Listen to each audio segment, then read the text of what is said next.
Bonjour à tous, très heureux de vous retrouver. School TV Le Mag, une demi-heure consacrée à l'éducation de vos enfants. À chaque fois, vous le savez, une thématique forte, une initiative sur le plan local et ou national, bien sûr, toujours avec la reine de la science. Ah oui, j'ai nommé Alix. Notoire. Salut Patrice. Alix, ici, je sais que tu maîtrises. Un jet en herbe. C'est parti, tous à la Villette, la Cité des Sciences et de l'Industrie accueille la finale des Olympiades des Sciences de l'Ingénieur, 16e édition déjà. Quel est le concept, avec quelle ambition surtout? La réponse à toutes ces questions dans un instant. Depuis une vingtaine d'années, le thème de l'attractivité des filières scientifiques suscite de nombreuses controverses, questionnant notamment l'intérêt des jeunes pour les sciences ou encore la manière de les enseigner. Qu'en est-il aujourd'hui? On posera toutes ces questions, bien évidemment, à notre invité. La loupe, c'est avec Alix. Oui, très important. Je vous parle d'une association qui œuvre pour plus de filles dans les sciences. S'il vous plaît, cher Alix. On y va.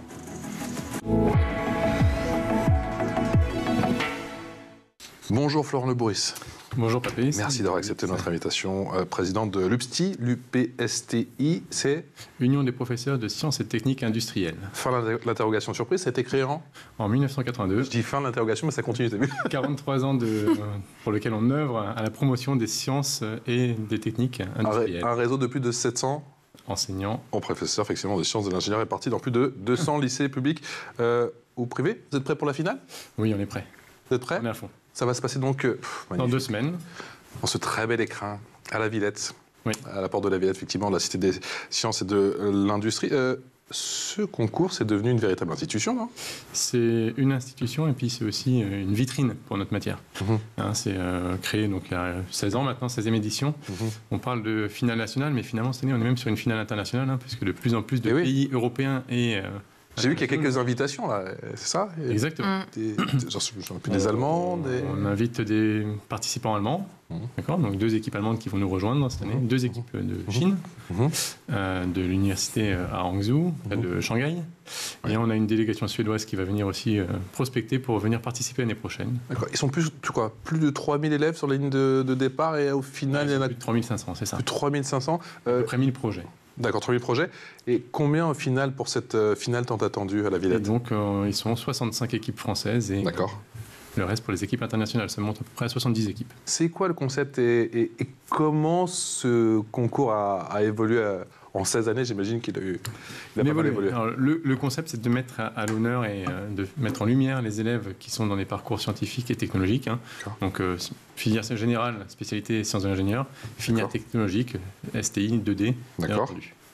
Des filières qui sont parfois un petit peu oubliées. Donc, l'idée, c'est de montrer qu'ils ont des capacités de faire de grandes choses, de réaliser des projets concrets répondant à des problématiques particulières. D'accord. Donc, l'idée du concours, c'est pendant l'année, ils développent un projet qui est dans le programme de l'éducation nationale. Et à la suite de ce projet. C'est dès le début de l'année, monsieur Le Bourris? Tout dépend des enseignants. D'accord. On peut commencer dès le début de l'année. Alors sachez que les premières, donc les élèves de première n'ont que 12 heures de projet dans l'année. Donc c'est très peu. Les élèves de terminale ont 40 heures de projet.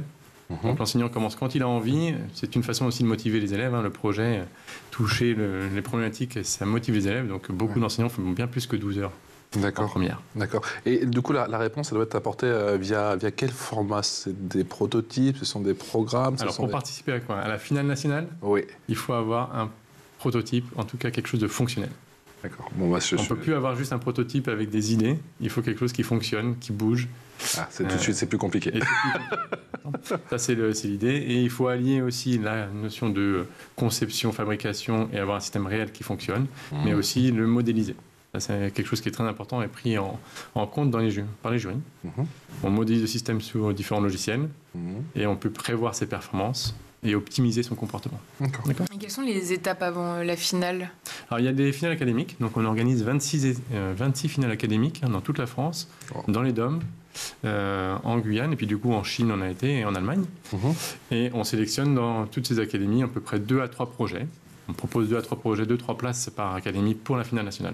Et qui participe? C'est selon le bon vouloir d'un professeur ou Alors, tout dépend, oui, c'est ça. C'est le bon vouloir des professeurs, mais qui savent que ce concours existe, qui permet de valoriser les élèves et qui permet aussi de garder les élèves par la suite en terminale s'ils sont intéressés.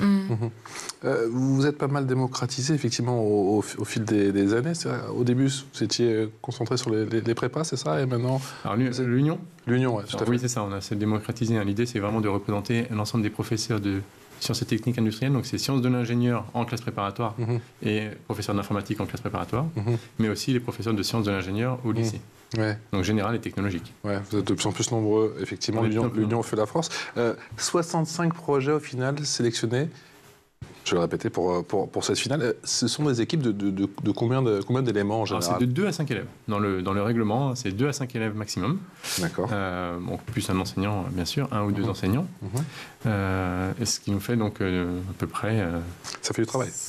Beaucoup d'élèves et beaucoup de personnes à gérer à la Cité des Sciences. Et alors, est-ce qu'il y a une tendance? Est-ce qu'on va plus présenter un robot? On va plus présenter...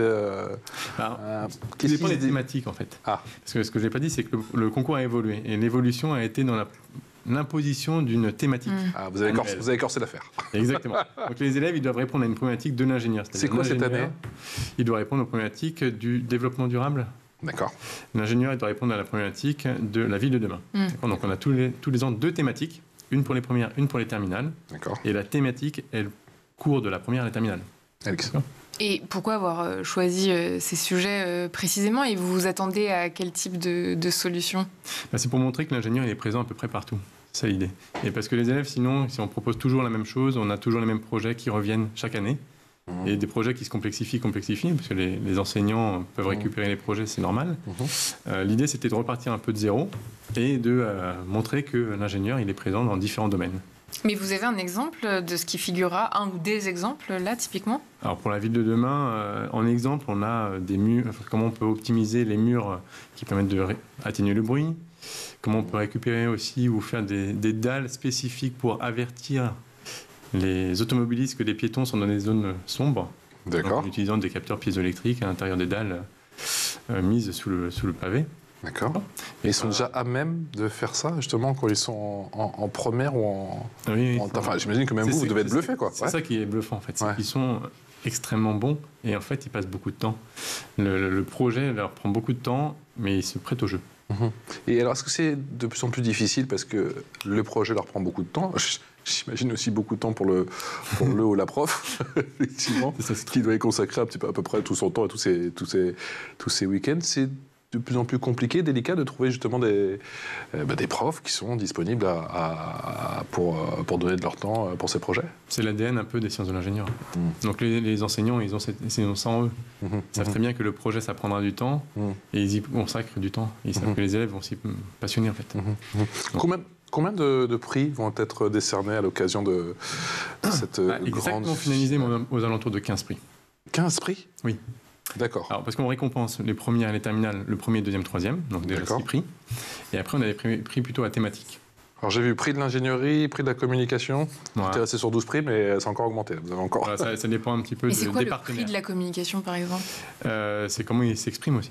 C'est le meilleur pitcher, en fait. Ça peut être le meilleur pitcher. Alors il faut savoir qu'ils ont souvent, à la finale, ils ont tout un tas de goodies qui sont à l'effigie de leur projet. D'accord. Ils ont des partenaires aussi industriels qui les aident. Comment ils pitchent aussi. Mais malgré tout, le Graal, c'est celui de la performance technique, non? Alors, il y a 2 choses, en fait. Quand vous êtes ingénieur, c'est ça le problème de l'ingénieur. C'est que si c'est pas vendre son projet, le projet tombe à l'eau. Mais ce sont des commerciaux maintenant qui vendent... Il faut des commerciaux, mais qui ont aussi le côté technique. C'est-à-dire que maintenant, si on leur pose des questions techniques, ils sont capables de répondre.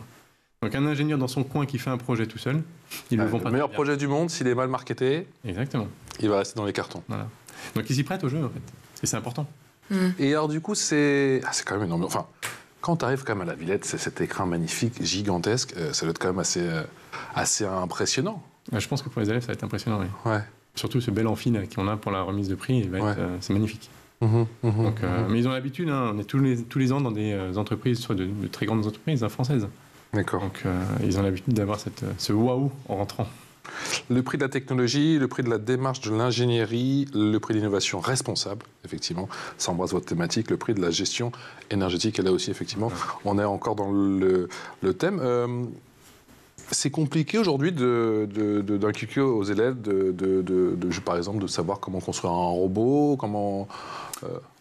Je pense que c'est moins compliqué qu'à une époque. Il y a beaucoup de tutoriels en ligne. Donc les élèves, dès qu'ils s'y prêtent au jeu, en fait, ils vont chercher par eux-mêmes. D'accord. Et là où après on va avoir un autre travail à faire, c'est de leur répondre à leurs questions et à aller essayer de les orienter en fonction de leurs problématiques. Parce qu'ils trouvent beaucoup de choses à faire en ligne, on trouve beaucoup de choses.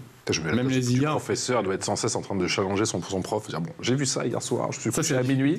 Ça, c'est la difficulté des enseignants, effectivement, on est souvent challengés. Ok. Alex. Et j'imagine que vous n'allez pas me dire le contraire, mais est-ce que les élèves tiennent la distance? Ils participent de bon cœur? Parce que ça doit quand même représenter une charge de travail supplémentaire au lycée, qui plus est.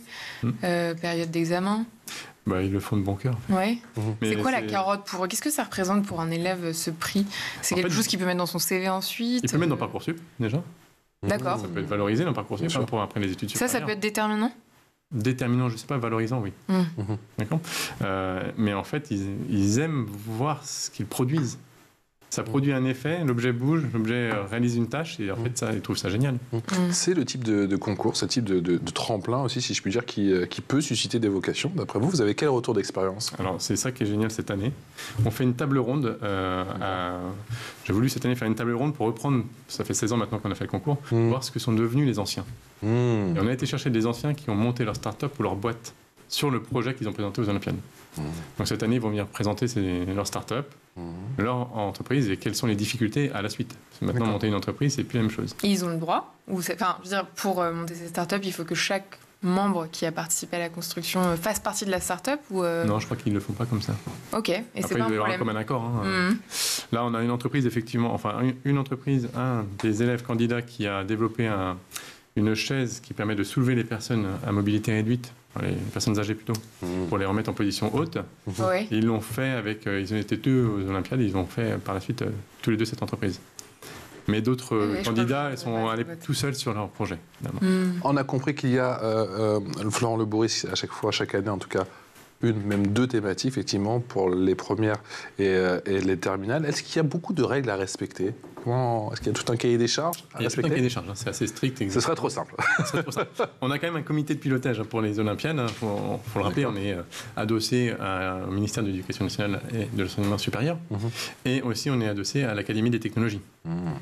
Donc, on a un cahier des charges strict que les élèves doivent respecter, à la fois sur le temps de présentation, mais sur ce qu'ils doivent aussi faire dans le projet. Il faut que le projet couvre différentes thématiques des sciences de l'ingénieur. D'accord. Donc l'électronique, la mécanique, la gestion de l'énergie, l'informatique. Il faut qu'il couvre aussi différentes disciplines. Il faut que ce soit un projet qui serve aux élèves de faire des liens entre les disciplines. Pas que les sciences d'ingénieur, mais aller faire les sciences d'ingénieur avec un peu de SVT, si on veut faire des choses particulières. Ou avec les mathématiques, parce qu'on a besoin d'un concept mathématique. Il faut que ce soit des projets qui soient innovants, bien entendu. Non pas des choses qui sont des redites. Et puis après, il faut faire de la communication, il faut avoir quelque chose qui soit modélisé. Donc il y a un cahier des charges, et ce cahier des charges va définir la grille d'évaluation des jurys. C'est quoi le métier d'ingénieur au final? Parce que c'est parfois dur à résumer, parce qu'on a l'impression que l'ingénieur, un peu comme les sciences, est omniprésent, il est un petit peu partout, et qu'on ne peut pas se passer de lui. Quand vous avez des jeunes qui viennent vous poser la question, vous arrivez à résumer? Qu'est-ce qu'un ingénieur? Un ingénieur, finalement, c'est une personne qui a des compétences pour synthétiser un problème complexe et apporter une solution. Et c'est pour ça qu'on a des ingénieurs dans tous les domaines, que ce soit en finance, que ce soit en mécanique, en électronique, parce qu'ils synthétisent et puis après ils apportent une réponse. En fait. C'est ça le métier d'ingénieur. Il faut forcément être fort en maths? Ou si on a... Oui, ça fait toujours Alix, ça fait toujours rire parce qu'on est... Est-ce que vous appelez pas forcément très bon en maths. Est-ce qu'il faut forcément avoir un bon niveau en maths pour devenir ingénieur? C'est sûr que c'est plus facile si on a des compétences en maths. C'est pas obligatoire. Non. C'est pas obligatoire. Non. Non, mais je pense que c'est bien de le rappeler parce qu'on se dit toujours que tu vas être ingé, t'as intérêt à être fort en maths, il va falloir t'accrocher. C'est le but des Olympiades, c'est aller chercher des élèves de STI 2D, donc des filières technologiques. C'est pas les maths qui les passionnent le plus, ces élèves-là. Donc par contre, après leur montrer qu'après une STI 2D, on peut faire des études d'ingénieur et qu'on peut devenir ingénieur malgré qu'on ne soit pas forcément très bon en maths, en tout cas qu'on n'ait pas cette appétence au départ, c'est intéressant. Et que recherchent les entreprises qui participent à l'événement? Alors, elles cherchent à valoriser le métier d'ingénieur. Parce qu'en fait, comme vous savez, je pense, on manque à peu près de 20 000 ingénieurs en France par an. Donc ça, c'est le premier point. Et elle cherche aussi à féminiser le métier d'ingénieur. Ça, c'est important. Et puis après, elle montre aussi toutes les possibilités dans l'ingénierie.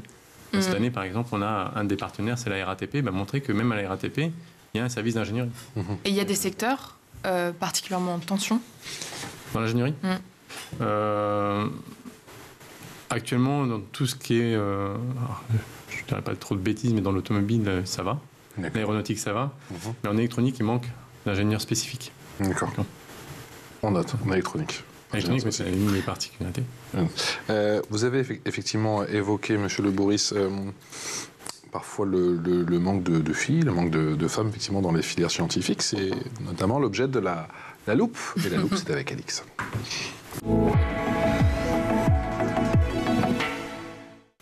Et aujourd'hui, Alix, on se concentre sur une association, Elle Bouge, et sa œuvre pour qu'il y ait bien plus de filles dans les filières scientifiques. Tout à fait. C'est un sujet qu'on a déjà pas mal évoqué dans cette émission, tu le sais, mais qui mérite qu'on y revienne encore et encore. Les enjeux scientifiques et technologiques façonnent notre avenir et un constat persiste. Les femmes y restent encore largement minoritaires, avec seulement une ingénieure sur 4 en France. Et pourtant, selon une enquête menée par l'association Elle Bouge et Opinionway, près de 90% des jeunes filles affirment que les sciences et les maths comptaient parmi leurs matières préférées. Que se passe-t-il alors entre la salle de classe et le monde professionnel ?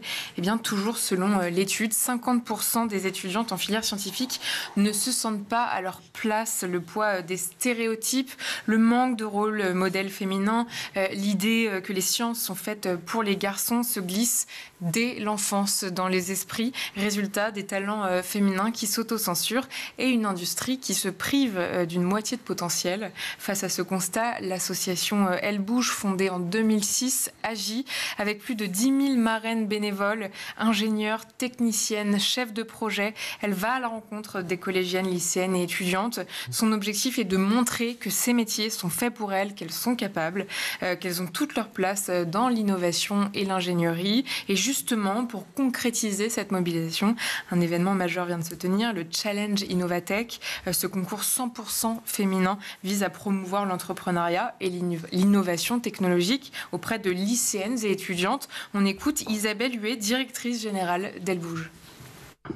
Cette année a lieu la 10e édition du Challenge Innovatech, conçu par Elle Bouge en partenariat avec la Direction générale des entreprises. Il s'agit d'un concours 100% féminin organisé sur tout le territoire national, mais aussi en Outre-mer. Le temps d'une journée, des équipes composées de lycéennes, d'étudiantes et de femmes ingénieures et techniciennes doivent concevoir un produit ou un projet innovant et le présenter devant un jury professionnel. Aujourd'hui a lieu la grande finale nationale au ministère de l'économie et des finances à Paris. Le jury devra départager 20 équipes finalistes régionales. Dans un contexte où on compte seulement 25% de femmes ingénieures et moins de 15% de techniciennes, notre ambition avec ce projet est très forte. Premièrement, il s'agit de susciter des vocations pour les carrières scientifiques et techniques chez ces filles, mais aussi développer leur confiance en elles, leur créativité et leur capacité à pitcher et à prendre la parole en public. Florent, qu'est-ce que vous constatez sur le terrain quant au manque de visibilité des filles dans les sciences ? C'est une réalité, on manque de filles dans les sciences. Et alors, c'est quand même assez étonnant parce qu'elles sont très motivées. Moi, j'en ai beaucoup dans mes classes cette année. Mais effectivement, on fait aussi des événements pour promouvoir tout ça. Hein. On a un événement qui s'appelle FIRST, Femmes ingénieurs réussir en sciences et technologies. Donc un peu à l'image de Elle Bouge, hein, on fait un événement où des marraines viennent parler à des filles dans les classes, mais pas que. L'idée aussi, c'est de montrer aux garçons quelle est l'importance de la fille dans l'industrie. Parce que les garçons se posent souvent la question pourquoi plus de filles dans l'industrie, à quoi ça sert, etc. Et donc les marraines viennent leur répondre justement à ces problématiques-là et permettent de faire germer. Alors, quelle est l'importance ? Voilà, quelle est l'importance des femmes dans l'ingénierie. Oui, non, mais qu'est-ce qu'elles disent alors ? Déjà, c'est d'avoir une vision différente entre un garçon et une fille. Je reprends un exemple qu'une des marraines m'avait donné une fois, c'est le développement de produits vu par un garçon ou vu par une fille, c'est pas le même. Et elle avait, par exemple, pour un matériel médical, ils ont développé un produit pour lequel la personne devait en permanence soulever des charges, c'était 20 kilos toute la journée, à mettre ces charges-là pour équilibrer le système. Et l'ingénieur fille qui est arrivé dans l'entreprise m'a dit, mais 20 kilos, La personne qui va le faire, c'est qui, à votre avis? C'est une infirmière. Et 20 kilos toute la journée, vous trouvez ça normal? Non, c'est pas normal. Donc en fait, ils ont revu toute la conception du produit à partir de ça. Donc, des visions un petit peu différentes qu'on ne voit pas forcément avec un regard de garçon. Est-ce que les ingénieurs en herbe que vous accueillez, que vous avez sélectionné effectivement 65 projets pour la grande finale qui se profile effectivement à la Cité des Sciences et de l'Industrie, ont déjà conscience, à leur niveau, à leur jeune âge, des enjeux sociétaux et de la plus-value que vont avoir justement les ingénieurs? Ils ont déjà conscience des enjeux sociétaux? Des ingénieurs en général? Oui, tout à fait. Il faut leur montrer... À cet âge-là, on a déjà conscience ou non? Non. Et il faut montrer justement l'importance des ingénieurs dans notre sphère et dans notre monde actuel. Et ça, c'est important. Tous ces événements sont là pour ça, pour leur montrer la place qu'ils ont et donner la place à l'ingénieur qu'il doit avoir. Que ce soit à la fois dans le développement de produits, mais aussi dans les politiques. Il faut, on le dit souvent, il manque un petit peu. On regarde les politiques, il n'y a pas d'ingénieurs, il n'y a pas de scientifiques, il y a peu de scientifiques. C'est quand même dommage. Et donc, du coup, ça donne des visions. Il va falloir y aller, monsieur Le Bourris. Voilà, on a la chance. On a Madame Borne qui est quand même une ancienne scientifique. Oui. Bretaillot qui était aussi une ancienne scientifique. Ouais. Donc, il y en a un petit peu, mais il n'y en a pas beaucoup. Voilà. Donc, pour les femmes, oui, on a cet événement-là. Puis, comme vous l'avez dit, elles se détournent des sciences très tôt. Ça, c'est un constat de l'inspection générale. Depuis entre le CP et le CE1, les filles se détournent des mathématiques. Et qu'est-ce qu'il faudrait faire justement pour peut-être changer la donne, pour inverser la tendance? Pour inverser la tendance, est-ce qu'il ne faudrait pas rendre les mathématiques plus concrètes et moins conceptuelles? Ça peut être la tendance. C'est l'événement qu'on essaie de faire, qu'on appelle le Step in STEM. Oui. Montrer un petit pas dans les STEM. Dites-en-nous plus, effectivement, parce qu'on a vu que c'est en amont de la si je ne me trompe pas, c'est en amont de la finale qui va avoir lieu du coup à la Cité des Sciences.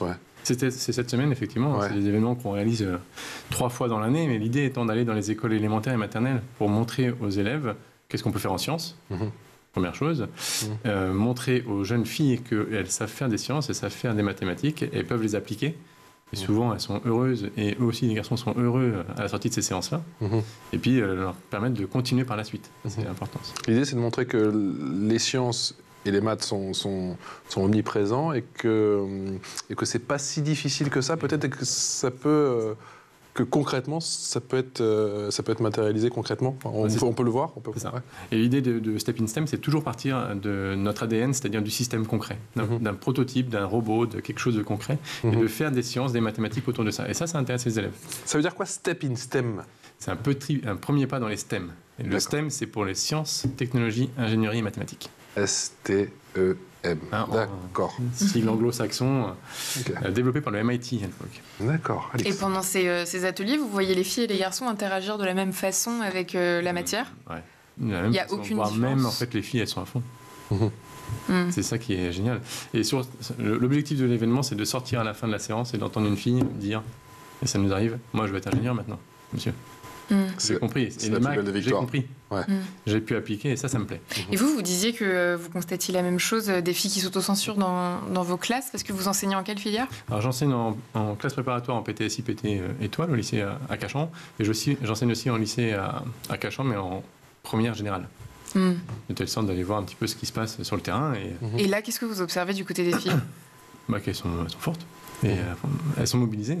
Mais donc elles se projettent dans des carrières scientifiques? Donc ça vient contredire les chiffres alors? Il faut faire la valorisation. Il faut leur montrer que c'est possible. Après, c'est un travail de longue haleine. Il faut le faire régulièrement, organiser des événements qui leur permettent de voir que c'est possible. Comme on a dit. Elles se démobilisent aussi, monsieur Le Bourris, parce que ça se passe parfois aussi dans l'entourage proche, l'entourage familial? Oui, c'est vrai, ça peut arriver, ça. Ouais. On dit, pourquoi tu veux faire ça? C'est pas pour toi, c'est pas pour les filles. Ouais, ça arrive, ça. Ouais, il y a encore le poids de ces, ces clichés. Du cercle familial. Cercle familial. Exactement. Ouais. Comment vous allez les juger, effectivement? Vous avez parlé de tous ces projets, de ces 65 finalistes. Quels sont les critères en termes d'originalité, d'innovation? Comment vous allez juger tous ces ingés? Alors, comment en herbe. Ces ingénieurs en herbe. Et qui compose le jury? Le but, voilà, c'est ça, c'est qui compose le jury. Le jury est composé autour de 3 à 4 personnes. Ces 3 à 4 personnes, c'est un enseignant de classe préparatoire, pour la partie technique, on va dire. C'est un industriel, pour la partie innovation. Et c'est une personne qui n'est pas du tout du monde académique. Donc ça peut être une directrice de communication, ça peut être une RH d'une grande entreprise qui viennent, ou d'autres personnes, ou des institutions. Et l'idée, c'est que ces 3 personnes-là ont des regards différents sur la notion d'innovation. Donc ça donne déjà lieu à beaucoup de débats lorsqu'il faut mettre une note, lorsqu'il faut juger un projet.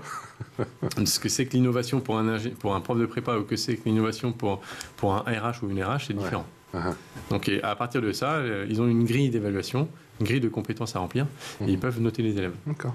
Et vous le disiez, il y aura des équipes allemandes et chinoises qui participent donc. Elles participent en présentiel. Et pourquoi c'est important cette dimension internationale ? C'est pour montrer à nos élèves aussi que ce qui se fait ailleurs, ils sont capables de le faire. C'est juste comme ça, ils se comparent aux autres pays.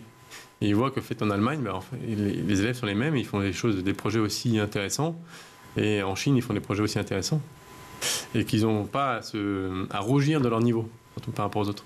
Il y a du coup des élèves qui sont susceptibles après d'aller dans d'autres pays, comme là vous faites, vous accueillez des Chinois, des Allemands, des Suédois.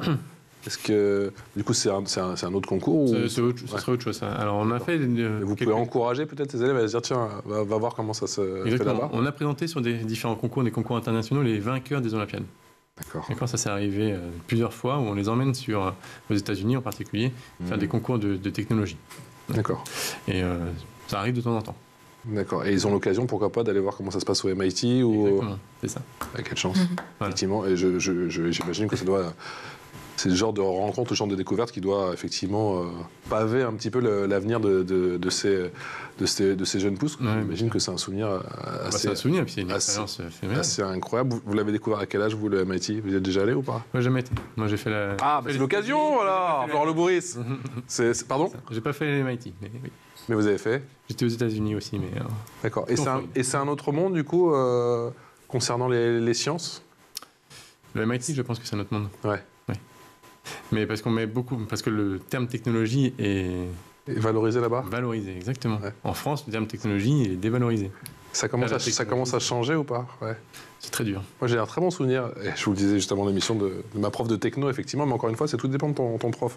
Il y en a qui ne sont jamais sortis, mais moi, j'avais la chance d'avoir une. Alors, c'est pas forcément le prof, c'est plutôt la notion de technologie dans le. Ah, le mot technologie. Le mot technologie. Le mot technologie, c'est associé à industrie. Industrie, c'est associé à quelque chose de sale. Et alors, quand on parle numérique, quand on parle programmation, quand on parle IA, aujourd'hui, est-ce que du coup, c'est plus sexy, si je puis dire ? Ça vend plus. Ouais. C'est sûr, ça vend plus. Mais après, il faut quand même se rappeler qu'est-ce qu'il y a derrière l'IA, qu'est-ce qu'il y a derrière le numérique. Et on retombe sur la technologie. L'IA, c'est bien, mais il faut quand même aussi avoir les bases techniques pour comprendre ce que peut faire l'IA et puis les limites de l'IA surtout. Il y a des limites à l'IA ?